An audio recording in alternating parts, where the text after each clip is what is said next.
Hey, everybody. Welcome to today's episode of The Suspense is Killing Me. And today I have the opportunity to interview the one and only Viggy Par Hampton, author of The Rotting Room. Hello, Viggy. Hello. Look at this thing. This is beautiful. Thank you. Guys, look at this cover. Is this you, by the way? You are not the first person to ask me that.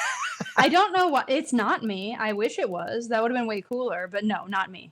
Okay. Well, love the cover. Love the book. Thank you. Love your nails. Love it all. That's my Mike Myers impression for the day. So this book is recently published, like within like a week Yes. of our interview today. And it is self-proclaimed historical horror novel. So we're going to have to dive into that a little bit because you've got me intrigued. And we'll talk about the usual things, folks. We'll talk about some music. We'll do all this stuff. But I do want to get into the story fairly quickly because I have questions. I'm ready for them. All right. So I would like to. Can I read the opening line of your book? Is that okay? Please do. Okay. I'm not a narrator, so forgive me, audience. A scream bubbled in my throat like bile as I stared into the face of a rotting sister. Dude, what? I was like, oh, we go straight to the rotting room. Mhm. Do not pass go, do not collect $200 or whatever, right? It was like right into the rotting room. And I couldn't have been more thrilled at that opening scene because I was worried that we were going to have to wait to get there. And it's so prominent. Obviously, it's the title of the book. And I was so curious about what the rotting room is. And you eliminate any time delay in making me aware of what that is. So I love the opening of this book. Thank you so much. You. Yeah, for bringing us there. Where did you get the inspiration from this? So, believe it or not, the rotting room was a real thing. This is based in some historical fact, which is awesome on its own. But I read about this thing, this room, in an Atlas Obscura article. They were talking about there was this religious order called the Poor Clares of Ischia, Italy. They were 17th century nuns, and they had a room like this. When one of the sisters died, they would put her in there. They had holes in the benches. They would drain her, they'd clean her bones and put those in the ossuary, and they would pray over her while she was mummifying. And then they usually got whatever disease killed the dead sisters. I mean, that is super gruesome, but it just got me thinking, like, there's more here. Like, it just really inspired me because it's so horrible and it's real.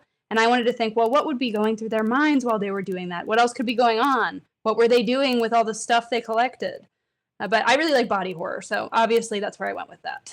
I mean, fascinating. And I wasn't sure like what time period this was going to exist in because I figured being that it's a historical novel, obviously I figured it was somewhere in our past and based on some real reality. But I wasn't sure how far into the reality that depiction of the rotting room would be, right? Like if it was like, if you took something that was on the edge of being the rotting room and just took it a little bit further. So I guess I'm somewhat pleased and also horrified that this was an actual real thing at that level. And I'm curious if you had like any hesitation to like unwrap something historical, because I always feel like it just requires so much more research and concern for a fact.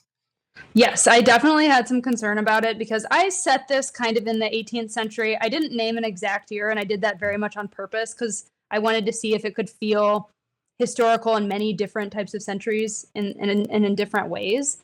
But yeah, going into it, I knew I was going to have to do a ton of research and things you don't think about, like what were buckets made of back then? You know, what did they eat? What did their schedule look like? I even went so far as on a line level, I would look at certain phrases and be like, is this a cliche? Is this a phrase that was not used back then? If it wasn't, I took it out. So I tried to make it as immersive as possible, and that did involve a crap ton of research.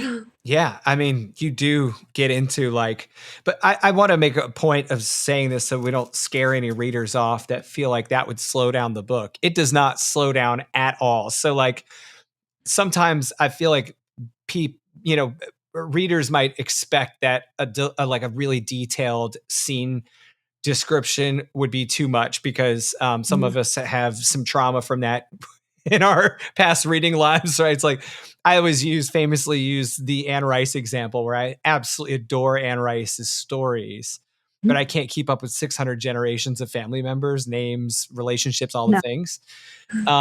You do a wonderful job of incorporating in a very succinct way all of that detail in the scenes, which really paints the image, but also refraining from providing some of the detail that some readers might expect in a very detailed like historical depiction, which I think is great because it leaves some space for the imagination. So all of you history buffs out there that want the deepest dive possible, temper yourselves. Okay, cool. So the rotting room's a real thing. Was it just associated with like one group of like religious order, or like was it like one geographic area, or was this like kind of like a thing I don't everywhere? know if it was a widespread thing, but there were some monks who did it too. They called it a putridarium, which is Oh, an awesome word and also very difficult to say. But yeah, it was one of those things I think's been lost to history. But if you go to Ischia, Italy, you can see they call them the death chairs of the poor Clares. You can still see that room. that's awesome, man. Oh my gosh, that's so cool. And even your book cover is imported, right? Like this, so not only the idea, the motivation, but your cover art is beautiful. And Thank can we you. give props to the cover artist while we have a chance? Absolutely. His name is Nuno Moreira. I think he's in Portugal, and he's done all of my covers, and he reads the books and then gives me 3 different concepts. And we Oh, both knew when we saw that one, we are like, this is the one. This is the one. excellent. Yeah, and it is very different from even your other two that I have. Although, and I'll just show probably the most glaring examples of difference here. So it's the same cover artist. Mhm. Wow. Which, by the way, the vulgar, much too vulgar, sells itself. When I do conferences or conventions, sorry, and I'm um, selling all the things for Spineless Reads, I always put your book in the center of the like stack of books, Mhm. and people go right for it. I think that cover just stands out, that color, and He does a great job. He does a really great job. yeah, it's wonderful.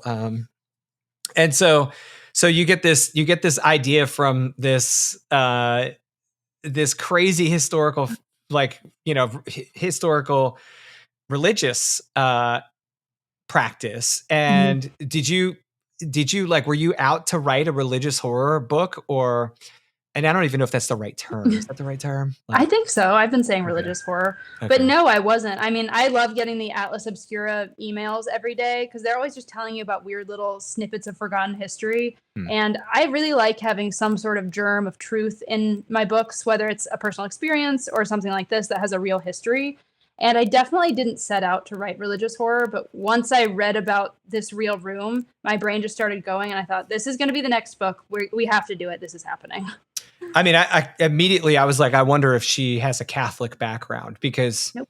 okay, because clearly this, and I'm a little bit, I guess my brain and my thinking is a little hard informed right now because I've recently read C.J. Leeds' American Rapture. Oh, that was a great book. Yeah, like like fantastic read, definitely heavy on the Catholic guilt Mm-hmm. and Catholic practice, but in a much more contemporary way than your book is written. Mm-hmm. Because the story is modern time, maybe even futuristic if you consider Apocalypse is not actually Yeah. current. Well, maybe not actually currently happening. Definitely not the way CJ wrote it. But your book not being set in our modern times, Catholicism would have been much different practice, Mm-hmm. despite its traditional carrying and its tradition moving through the centuries as an intentional thing for that church to do. You're setting this back in a time period where there's tons. I mean, there are just tons of people that write and study and Mhm. explore the Catholic faith during that time period. Not so much in a fiction sense, but Mhm. definitely in the religious nonfiction sense. So I was like, I'm gonna have to ask her if this had any rooting in your own experience with the Catholic Church. Clearly not so. So, Well, I did. I went to a Catholic college. I went to oh, Georgetown, so I was exposed to Catholicism. mhm. But I actually, so besides doing my own research, I also hired a religious scholar to review the book and make sure that the religious parts of it were as accurate as possible. Because I Perfect. was really going for authenticity. Because I feel like if you ground something in the possible, then people will believe the impossible. Right. Yeah. Absolutely. That is a hard thing to find in your story at first. Where is the Mhm. impossible? Because it all feels so real. Mhm. It's so good. Okay. You also chose a fairly young nun as your main Raphaela, right? As your main Yes. character at the opening of the book. Um, what were your like? Were you motivated to write a younger sister versus an older sister? Is that something you considered in the character development at first as being a primary like goal, or no? I think so. I mean, I wanted somebody who was new and innocent and young and didn't have the wisdom of experience or age because I wanted the reader to go in and feel just as kind of new to the situation and not know what was going on. So I also wanted to make her the kind of person who couldn't really figure out how to trust herself or to Mm, trust the other people around her. And I feel like that's something that, you get better at that with age. So there are sure. a lot of reasons to make her young, but in the end, I just wanted to make sure that she did not know what was going on, and neither did you. Well, you don't exactly give her a clean slate to start life with. I do not. Poor Raphaela. Yeah.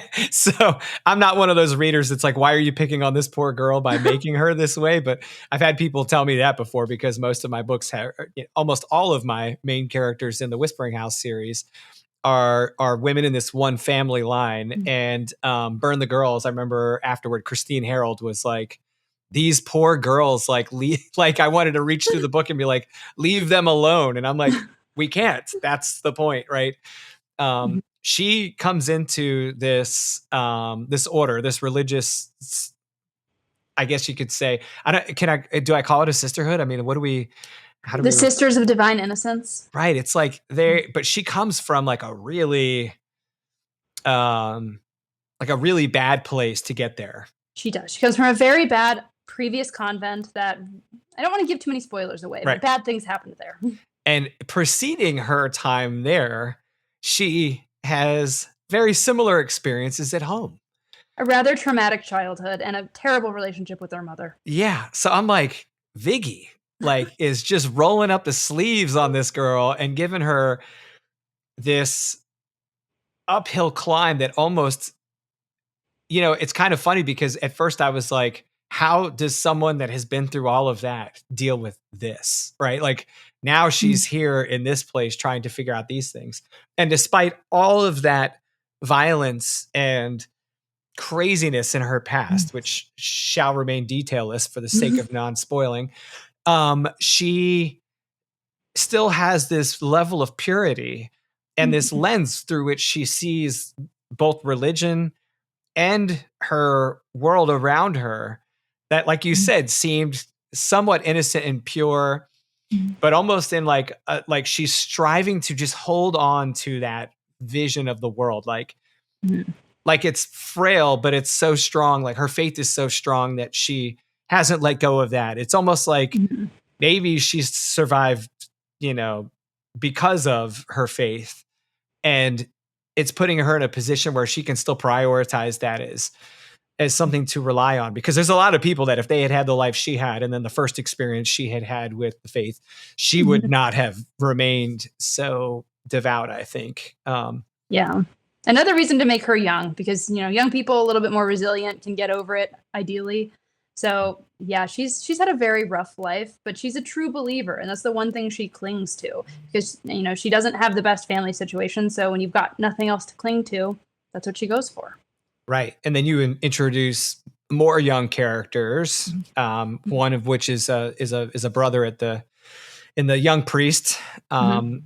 And he has his own experiences, Yeah. which felt kind of, I felt like I was going back into like a German fairy tale. Because Good. That was the goal. right, he's Austrian, right? He's Albanian. Albanian, that's what it was. Yeah, that felt like I was venturing into like a Hansel and Gretel kind of Good. thing. That was the goal, because Father Bruno is meant to be. He's worldly. I'm trying not to give you too many spoilers, but he's worldly. He's experienced things, but he also has a traumatic past. And I did that very intentionally because I wanted him to be able to get on the same level as Raphaela and kind of empathize with her in a different way. And if he'd just been, in the monastery school for his entire life and nothing bad had ever happened to him, he could easily write her off because he doesn't know any better. Right. Unless he's just a bleeding heart. There's also that. That wouldn't have been as much fun, would it? No. Because then I wouldn't have had the whole like, German fairy tale forest experience to enjoy. You needed that. Yeah, I did need that. I honestly, I did kind of need that after the things I've been reading lately. I was like, take me somewhere else, Viggy. Take me away from all this apocalypse I've been reading lately. So I am the kind of person who, when I set out to write a book, I try to seriously consider theme and not necessarily make a statement. I'm not trying to convince anyone of anything, but I do have themes or like veins of different emotions that run through the stories I write. And I feel like it makes me more connected to the characters and it helps me bring more emotion out in the reader and all those things. So I'm dying to ask you, because I am thrilled to see what your answer is versus what I might be expecting. Obviously. What were your themes when you started this book, and did they continue? Did you end the book feeling the same way about those themes? And or did they open up, like, did doors open along the way that you didn't quite expect? Yes, to all of that. So when I started, obviously I'm writing religious horror. I wanted to kind of send the message that just because you say you're religious does not mean you're a good person. You might be a truly evil person, actually. Right. And some people kind of hide behind that label. So that's kind of what I was going into it thinking. And then as I wrote, and I mean, this was kind of plotted. I'm kind of somewhere in the middle between pantsing and plotting. As I went through it, I realized that this was also about a young person who's super insecure, like we talked about, struggling to trust herself, and is having a hard time realizing that the people in power don't have her best interest at heart. And I think that's something we can all really relate to. And I think it's kind of surprising for somebody to read about somebody, 300, 200 years ago who is having similar experiences to what you might have now. So as we got towards the end, it was more about Raphaela and her internal journey, but I don't want to spoil it for you, but that's as much as I'll say about the themes without spoiling it. Okay, cool. Like, I got the sense that this wasn't going to be a typical Catholic guilt read, because definitely not. Right, to bring up that kind of easy to pluck fruit from the tree, considering the environment we're in.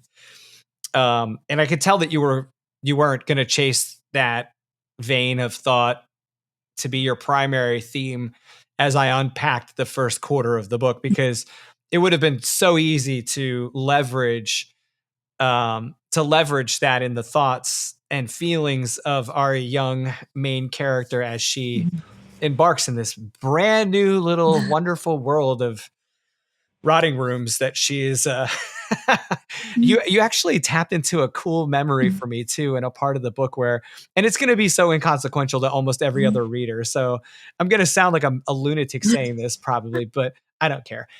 There is a part where she is, because she's a young member of this, I guess it's somewhat of a convent. It is a convent, yeah. Right. So she's like a young member of this convent, and she's pretty much the youngest member. There are others that are young, but not quite as young as she is, so far. And she gets tasked with like washing the dishes, and she's relieved and excited to be there because it's restorative. And she takes pride and feels good in the labor, but also it's clean. Yeah. And she's like washing away the filth that she's been kind of exposed to, not necessarily in the bigger parts of her previous life, but just since she got to this convent.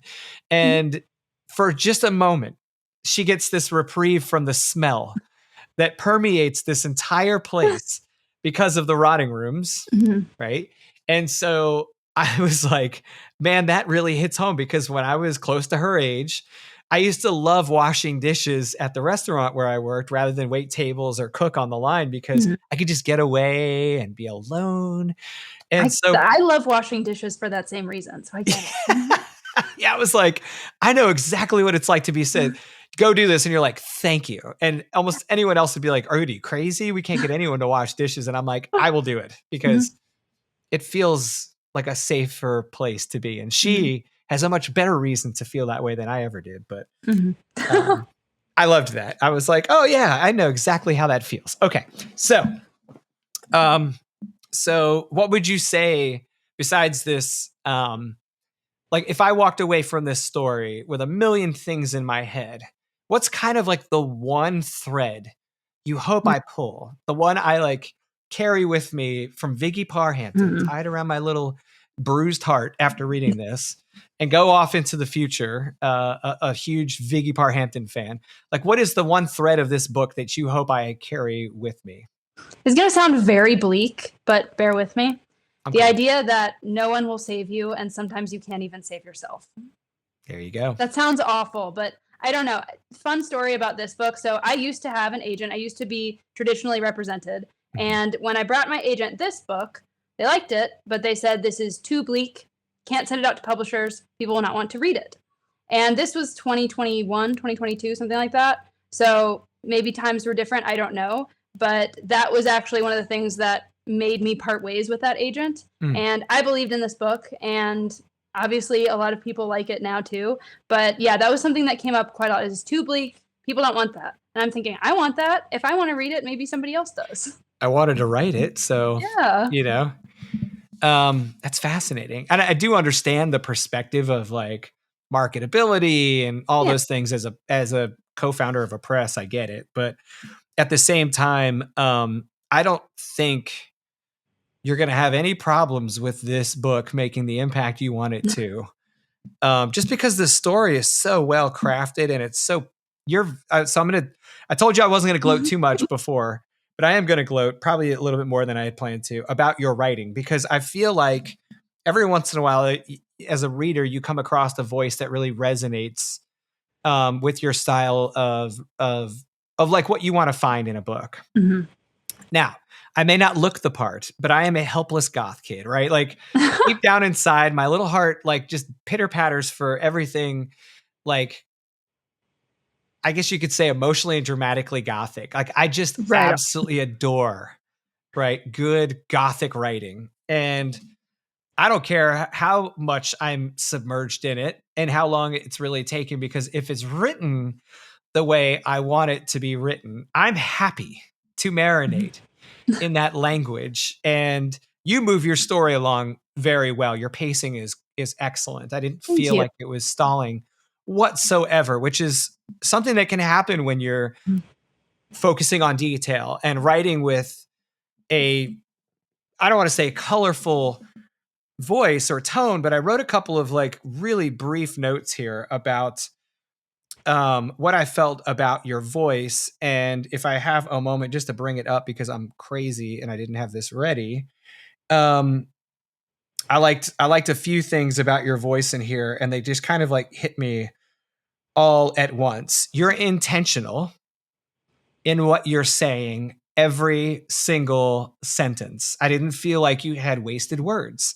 Yet you remain this like really robust gothic kind of tone, It was not which which is flavorful, and I loved it. I really enjoyed that. So I wrote gothic, intentional, robust yet simple. Right? It's not like you're trying to make this flowery, excessive, imbalanced piece of work. In fact, that was kind of like the word I walked away with, was this feels like it has a very good balance. The pace with the voice, with the storyline, and everything felt very well balanced. Hey, thank you. Yeah. So thank you for like having the opportunity and then for sharing it with us, because you could have turned that story, like that your agent could have handed that back to you and you could have just never published that. It was a very real possibility that never would have seen the light of day. Yeah, that's heartbreaking. Yeah, I thought so too. So I'm glad you did publish the book. And I just really enjoy your voice in this book. So if anyone watching this loves a good, I guess you could say, like that kind of darkness, but with a sufficiently paced story, I think this is it. I didn't feel like it stalled whatsoever. And I've read a lot of, I guess you could say it's a little bit more poetic prose that feels like it stalls, because we spend so much time kind of in the words rather than in the story. But you keep story forward and you keep your characters forward. And I thought that was really enjoyable for me as a reader. So thank you. All right, so I lied to you. I said I wasn't going to gloat, and there's all the gloating. So it's okay. It never gets old. It really doesn't. Yeah, we could do that for another 35 minutes. So when did you publish Much Too Vulgar? Because that was your previous publication, right? Yes, my previous one was October 22nd, 2024.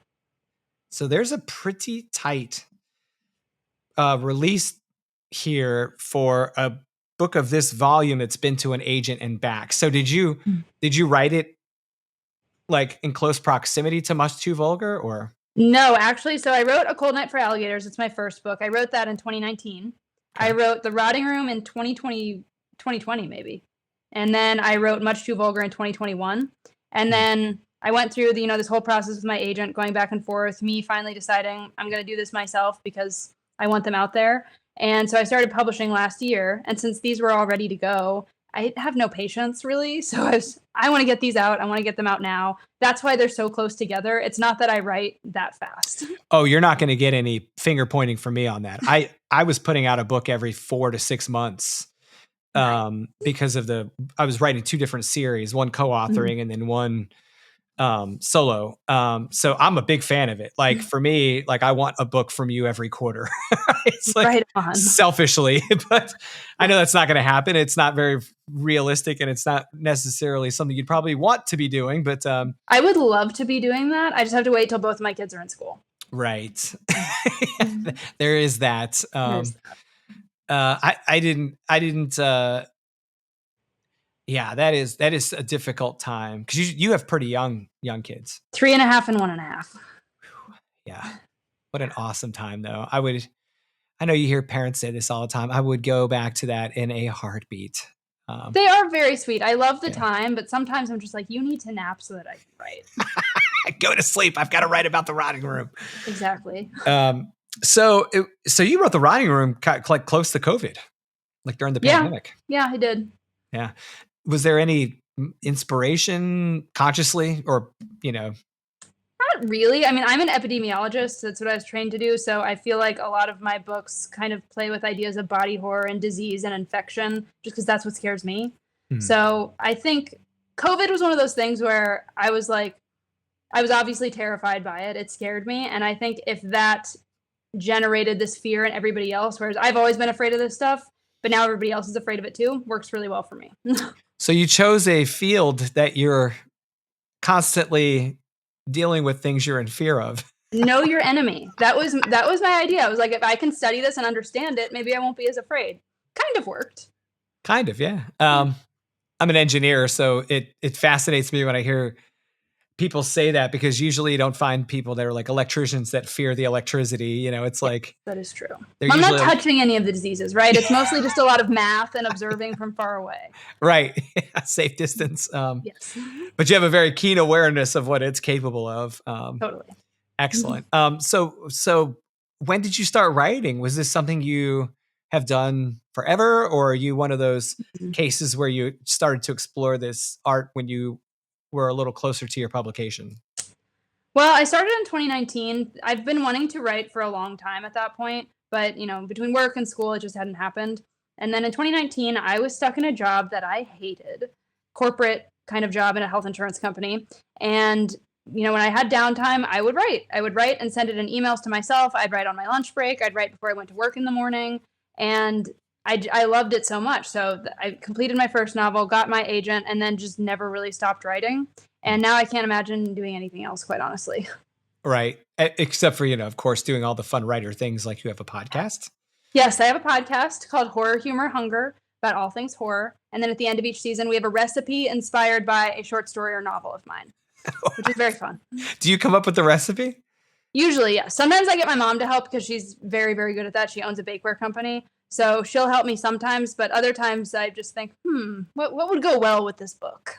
Now, for those who haven't met Mom, I got to meet Mom. I had the honor of meeting Mom at AuthorCon in Williamsburg last month. Yes. And she is just amazing. She's so cool. She is very cool. She's my beta reader for all my books, and you can't really shock her. She'll read about any of this and happily engage with me about what we're talking about, whereas other people would be like, no, I'll support you, but I don't want to read that. No, thank you. That's so yeah, excellent. She's helped me a lot. And she'll tell me, you know what, that was not good, change it. Or she'll tell me this is the best thing you've ever written. And because she is stingy, I know that she's telling me the truth. You know what I mean? So does Dad do a bit of that too? Because in your dedication, you say he does. You said he does my proofreading and copy editing at the end, and he is extremely detail oriented. So I'm sure he will be very sad to hear that there was a tiny little typo that you found. But yeah, he also has a history background, so he was really helpful with making sure there were no anachronisms and things like that. I love your little note here where you said, I didn't take 105% of your edits like you asked, but I took at least 70%. Yeah, he's a lawyer, so a lot of his language can sometimes be very lawyerly, and I didn't always feel like it fit in with the voice, because the voice is very, particular. Yeah. And you couldn't just slot in any word there. It wouldn't always make sense. So I did take about 70% of his edits. Excellent. You taught me some words. I was like, man, I've never heard of that before. I had to go look one or two of these things up. Ooh. Things being words. Apparently. There was a part where the how do I say this without being a spoiler? The boy in the woods. Mm-hmm. No, I take that back. Raphaela eating chicken. And she has a clump of meat in her mouth. Mm-hmm. And you used a word to describe that clump of meat before she swallowed it. And I was like, I have never heard of that. I'm going to have to look it up. And of course, I've got my fancy little Kindle that, I just highlight it and it's like, boop, description. I'm like, look at that. It's the best thing about the Kindle. Yeah, Viggy's like a walking thesaurus, apparently. See, I have to write with a thesaurus open so that if I'm using the same words too much, I can go, I need a new word for that. I do that too. I was giving you a chance to be like, okay.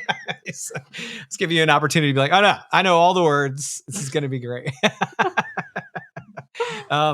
So are you sitting on any other manuscripts? Like is all the ammo, spent from the pre-pubbing? So the 3 that I've published were the ones that were the most polished. I am sitting on 2 other ones that need work. And then I'm currently about 25,000 words into another one. So I'm trying to figure out, because normally I'll write the book and then leave it alone for a year before I even go back to it. Because I want to forget everything so that I can come back and look at it critically and not think, oh my gosh, I'm a genius. Most of the time when I finish a book, I'm thinking, do I even know what English is? I don't know. And then I go back and I look at it. But I'm trying to decide if this one I'm writing will be the next one or if I go back and revisit something I wrote last year. I haven't decided yet. It'll be probably a game time decision. Well, for someone who claims not to be patient, that takes an extreme amount of patience to set a book down that you just wrote and not look at it for a year. I would be dying inside. I'd be like, I got to get it out. We need to publish the book. Well, it helped that I had these 3 in the tank already. If I hadn't had those, I'd probably be with this one I'm writing now, it will probably be, straight to editing right after I finish it. But you never know. Right. Yeah. Well, I'm happy to hear that you have those in the chamber ready to rock and roll, because by the time I get done with all 3 of these, it's going to be time for the next one to hit the streets so that I can get my fix. So I'm hoping to have one, if not at the end of this year, then January of next year. Gotcha. That's my goal. Okay.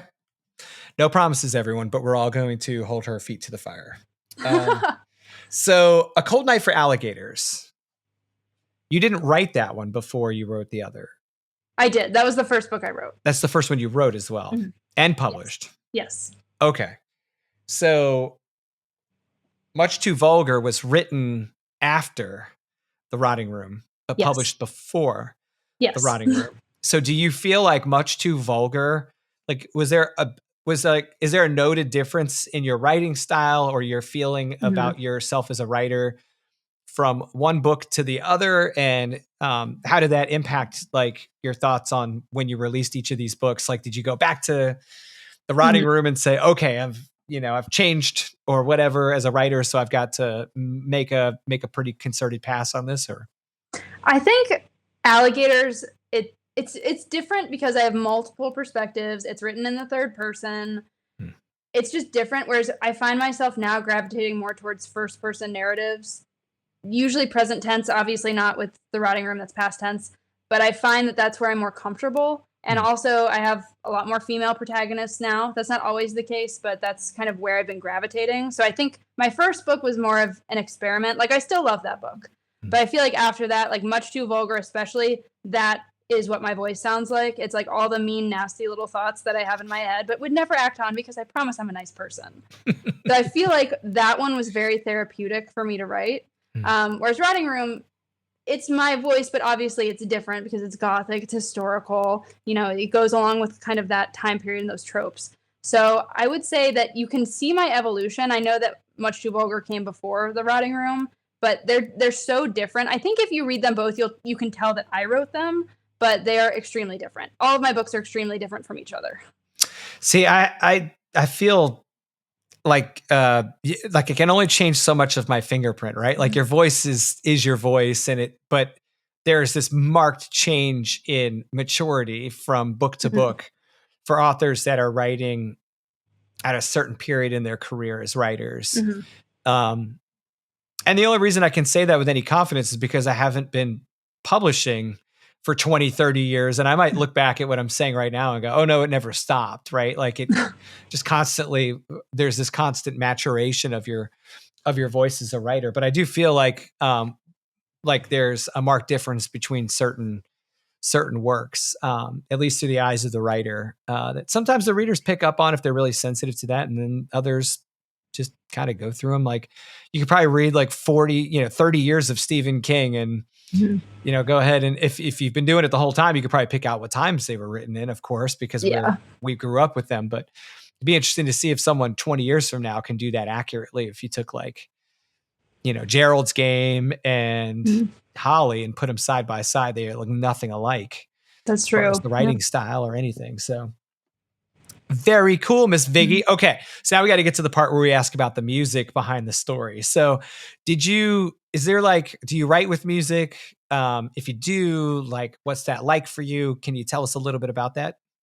So this book is very atmospheric. So I had to make my own office here as atmospheric as possible. So I'm part of the 5 a.m. club. I write before my kids wake up. So I'm up here like 4:30, 5 a.m. It's dark out. I light a candle and I listen to Gregorian monk chanting.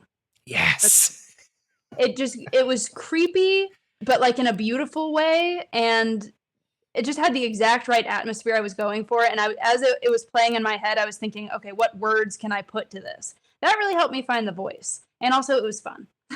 Yeah, that's really cool. Did your spouse like ever come to you and be like, dude, like I'm trying to like waking up wondering what's happening in that He's room? so used to the weird things I do at this point. I don't think he would have batted an eyelash or anything. Oh, that's great. That's great. And are you listening on speakers or is this like headphones because you got to worry about the kids? Out through the speakers. Excellent. They can't hear me where I am, so I just need it all around me. Perfect. Love it. Yeah, I always felt like a maniac because I'd be sitting in a coffee shop while my son was in school. And I had like 2 hours where I could just sit there and like no distractions, just write. And so I'd be in this Barnes and Noble, Starbucks or whatever. And I'd have like, metal screaming in my earbuds. And the little old lady getting her coffee and the Danish and stuff would be like, hi. And I'm like, hey, meanwhile, my head's like, ah.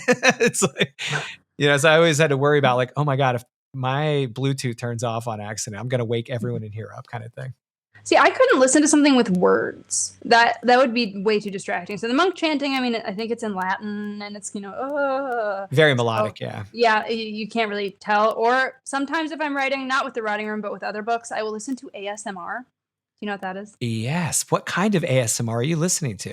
Just like tapping and like opening stuff and the ones with no words. While I you don't know. It write. just, yes, it gives me like a weird tingly brain feeling that makes me feel very creative and drowns out any other noise that might be going on around me. That is a first on the show. Really? I have never had someone say they write to ASMR. All right. I will take that badge of honor. It's all yours, Viggy. It's like you're gonna have like the stamp now. You're the first person that said they listen to ASMR while they write. That is fascinating. Okay, so outside of like, so wait, hold on. The monks I get with like the rotting room, but like, you listening to that when you're writing much too vulgar? The ASMR was for much too vulgar. Okay, all Yeah. right. The whole time? And all my, yeah, pretty much the whole time. Wow, that is wild. That's different than like brown noise or white noise or.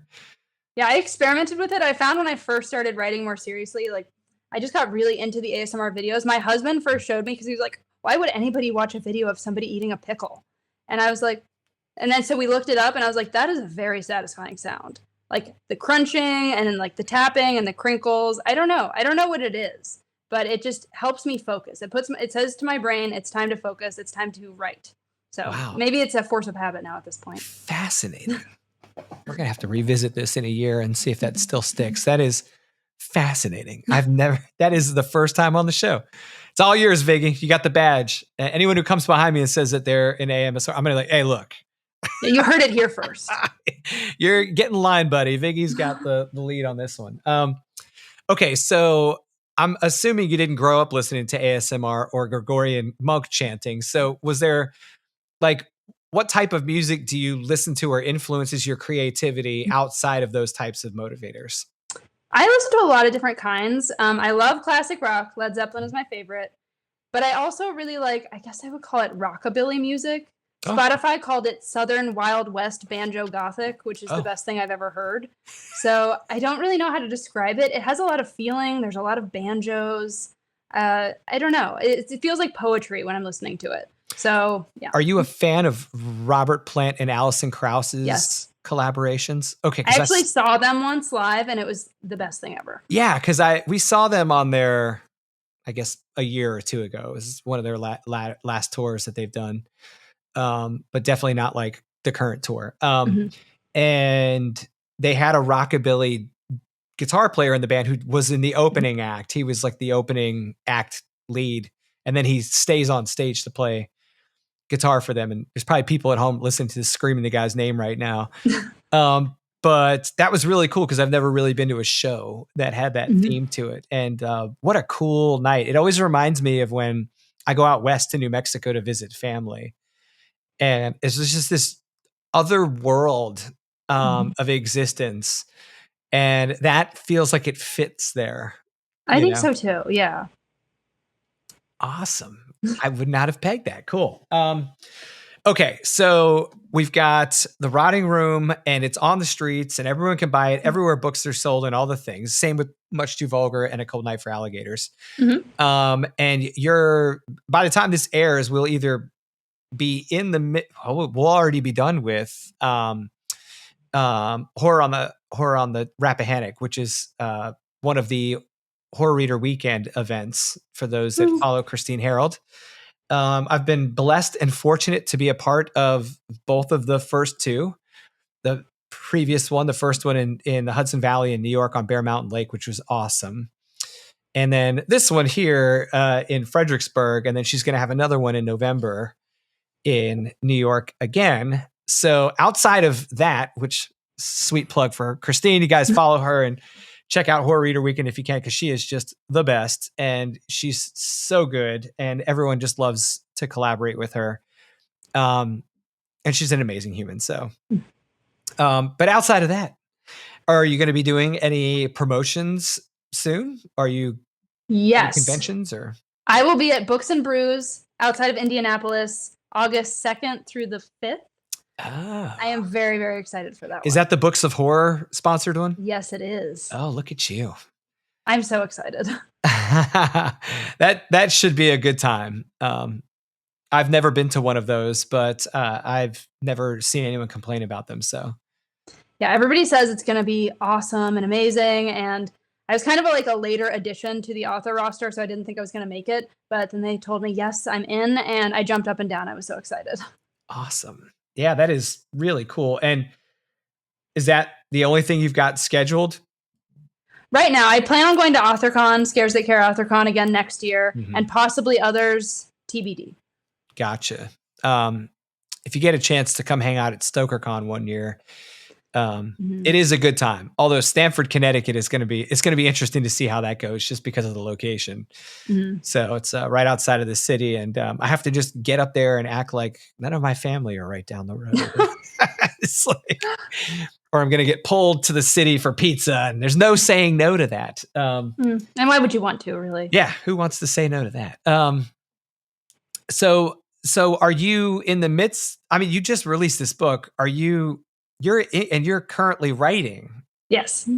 So that is a bold move to be mid release and also like in the throes of writing another novel. How's that going for you? How's that feeling?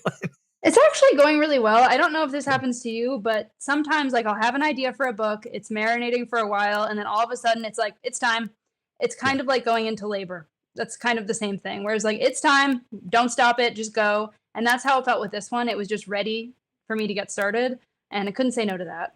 And honestly, since the writing room was written a while ago, it was edited, it was ready to go. There wasn't really anything I needed to do besides kind of media train and, get ready for interviews and things like that. So there was space in my brain for it. And I'm glad because I'm like 24,000 words in and it's really different. Again, that's kind of, I guess, what I do. I don't like to read the same thing over and over. So I don't like to write the same thing over and over either. And yes, bold choice, but I hope it's going to pay off. I'm liking it so far. I'm sure it'll pay off. You're feeling good. It's gonna be great. I mean, to me, that's kind of like you're listening to your writer's muscle. You're Mhm. feeling like you're in the groove. Then that is when you do phenomenal writing. Normally. So are we allowed to ask any questions about that, or is it Sure. all Ask your top secret? yes. Yes. Okay. I will tell you. So, Okay. short version, this is about a patient who has had a lobotomy. Oh, And I love to read nonfiction. And one of the books I read talked about, the transorbital lobotomy and the history of that and its evolution. Horrible procedure. If you don't know, they would take an ice pick into your eye, scramble your brain, and basically try and remove mental illness. Obviously, it did not work. And this is another example of me taking horrifying history and giving it kind of a human face, making it different. So that's the story, and it's told from the perspective of the patient and her sister, because the sister is kind of her scribe because the patient can't really write anymore. So I'm having two perspectives going on at the same time, but they're going through the same narrative and both commenting on the events that are happening. So fascinating. very, very different. Another one where I've done a lot of research for it, and it's been fun. I mean, it's been horrifying, obviously, but it's been fun to write. That is fascinating. You have a thing for body horror. I don't know why. Maybe it's because it grosses me out. But once I write something, I feel neutralized. Like Hmm. I mean, I think the writing room, if I hadn't written it, would have scared me. But because I wrote it, I'm like, oh yes, of course, that's totally normal. You know what I mean? Yes, I do. Um, is it because of there's like this? I don't know, because I get this question a lot about because I write a lot of psychological. Hmm. Um, and people, I guess, ask the same question because I feel like sometimes body horror gets a bad rap Hmm. because people think it's like an easy button to push. And I'm like, oh no, no, not at all. Like, Hmm. there is no easy button to push in any of this, in my opinion. Yeah. And I feel like body horror, I'm making a very big assumption about body horror when I say body horror, like anything that literally has to do with the physical body being the motivation behind the fear of your story, in this very loose definition. It There's something about that, right? It's like this Hmm. protective kind of fear that we all have about injury or whatever, but Hmm. like it bleeds into all different elements. Like I know Sporer is its own thing, but to me, if that's like in, part of the body, that's like, to me, that's body horror. Like I'm like, okay. And then a lot of the extreme stuff to me is just pure body horror. Mhm. Because especially if there's no evil Mhm. external antagonist at play, if it's more of the protagonist's own doing, to me, that is more terrifying, honestly, because you're responsible for your own physical demise to some degree. But Mhm. like, is there like what brought you to that first? Like, I guess is your predominant like theme that runs through your horror. I think it has to do with, so I majored in biology of global health, and then I went on to get my epidemiology training. So I think having those kind of focus on, the biological, the body, anatomy, what's going on inside of you, and then my focus on diseases, I think that's just where I naturally gravitate. Mm. And the reason diseases scare me so much is what they can do to your body. And I think that's, like you said, a fear that we all have, of injury, of illness, of death. And I think that's just something I gravitate towards, like I said, because it scares me and I find it so horrifying. And you're right, it's not an easy button to push. I like to do Mm. it where it's not gratuitous, but I also want you to remember it, which is a very fine line to walk. That is fascinating. And I like that you put it that way, because I write EMP post-apoc thrillers, like survival thrillers, Cool. and they have more violence in them than my horror do. Like my Mm. horror stories are normally more psychological, grief, like supernatural, paranormal. In no way, shape, or form anywhere close to romantic paranormal stuff. It's like just straight up like worst family haunting ever kind of thing. But there are elements of the body elements come like as a secondary, like a second tier horror. Like they're the result of the other things, these like indiscernible visions and other experiences. But in my EMP post-apoc survival thrillers, it's just straight up violence. Like, two humans having to take care of business and only one gets to walk away. So it fascinates me when I get to talk with someone else and it's outside of like a, because your horror is not your body horror is not is much more like real body horror. Mine is more like, okay, we're going to have to kill someone face to face kind of thing, and it's a little different. Mhm. But I find this excitement when I get to write those scenes, and I think part of it is that physical violence. Mhm. It lights something in us, and I don't want to say it's me living vicariously through my characters, because I don't necessarily have the urge to be stabbed in the neck or to stab someone Mhm. in the neck, although I've had that urge before. I've never really wanted to act on it, but Mhm. there is this like heightened sense that kind of is like an attraction in Mhm. those moments of violence. And in body horror, it makes me feel like, although it's fascinating and it's exciting, it's not an attraction. It's like Mhm. you're trying to get away from it. And I think the beauty of like good body horror is you can't, right? Like, Exactly. so Like, your it's, body is supposed to be your fortress, and when yeah. something invades that, it's extra terrifying because there's nowhere else for you to go. So this changes the first person dynamic in writing. I mean, I think Mhm. it's like writing a first person body horror, like with a really effective voice is just, oh, Viggy, what are you doing to us? All right, so let's get some recommendations for awesome stuff that Viggy Par Hampton has read lately. What do you Yes. got up your sleeve? Okay, so 3 books I read recently that I loved. One is called Night Film. It's by Marisha Pessel, and it's like 850 pages, but I read it in 3 days because Mm, it was so good. It has kind of that found footage aspect, mixing in news articles and transcripts and things like that. But in short, it's about somebody who is trying to find out why this woman died, and she's connected to this really famous director who's kind of Kubrick-esque, mm. and there's a ton of mystery, and you never know what's going on in the best possible way. Absolutely loved that one. My second, I actually have it here. This I read as research for the book I'm writing. It's called My Lobotomy by Howard Dully. This is a memoir. This is nonfiction written by Really? somebody who had a lobotomy in 1967 when he was Wow. 12 years old. So this was heartbreaking and so interesting, and I definitely learned a lot from that. So that's my second one. Last one, Rest Stop by Nat Cassidy.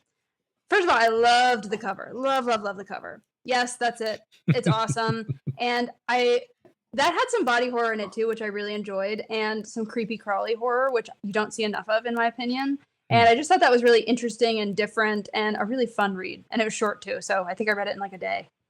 Yeah, and I mean, you were talking about the design. You know, Alan just over at Shortwave just knocks these designs out of the park. And it's funny you mentioned the cover because I had your book and Alan's was like over a little bit.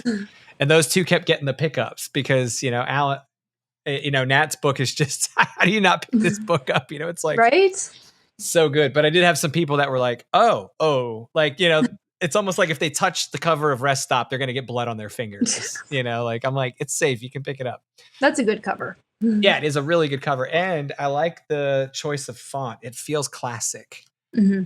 I don't know if you read the ebook or if you read the paperback, but it has this classic kind of, you know, trade paperback kind of 80s off the rack feel to it, even though the book isn't necessarily sized that way. So that was pretty cool. I started reading it and I haven't finished it yet. So I started reading it at the last con I worked. And I was like, oh, why did I do this to myself? Because people keep, you know, as they should, and as I hope they do, they keep coming to the table. So I had to keep stopping. And I'm like, Nat Cassidy, wherever you are, I apologize for having to stop reading every 5 minutes, but cool. All right. Well, is there anything you want to share with people about how to connect with you or where they can find out more about your work? Yes, I have a website, viggyhampton.com. I'm on Instagram and TikTok, but more active on Instagram at Viggy Par Hampton in both places. And yeah, I have a Facebook page too, author Viggy Par Hampton. So you can find me any of those places. Awesome. Well, hopefully I can talk you back into another episode when I finish. If I'll finish Much Too Vulgar, and then we can nerd out about that one. Right on.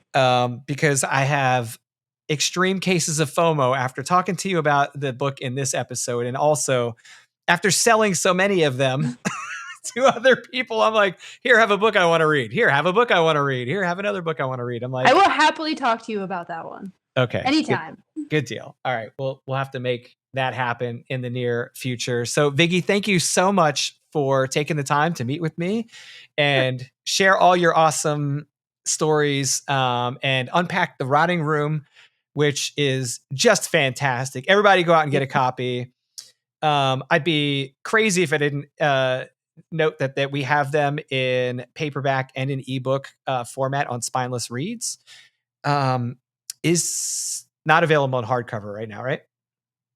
Only on the Zon. Only on the Zon. Got it. Okay. Ooh, is it like a case laminate? It is. Ooh, I might have to get one of those. Okay. I'm gonna have to, okay. Note to self, go get a case laminate edition of The Rotting Room in hardcover. I'm going to do that. Okay. So you guys go check it out. Go get your copy of the book and go check out Viggy on all the socials. Connect with her. Read all the stuff. Follow her everywhere. And Viggy, we are just so excited to see the great things you're doing and can't wait to see what's coming next. So thank you. Thank you so much. This was so fun. Yeah, absolutely. Welcome back anytime. All right, guys. We'll see you in the next episode.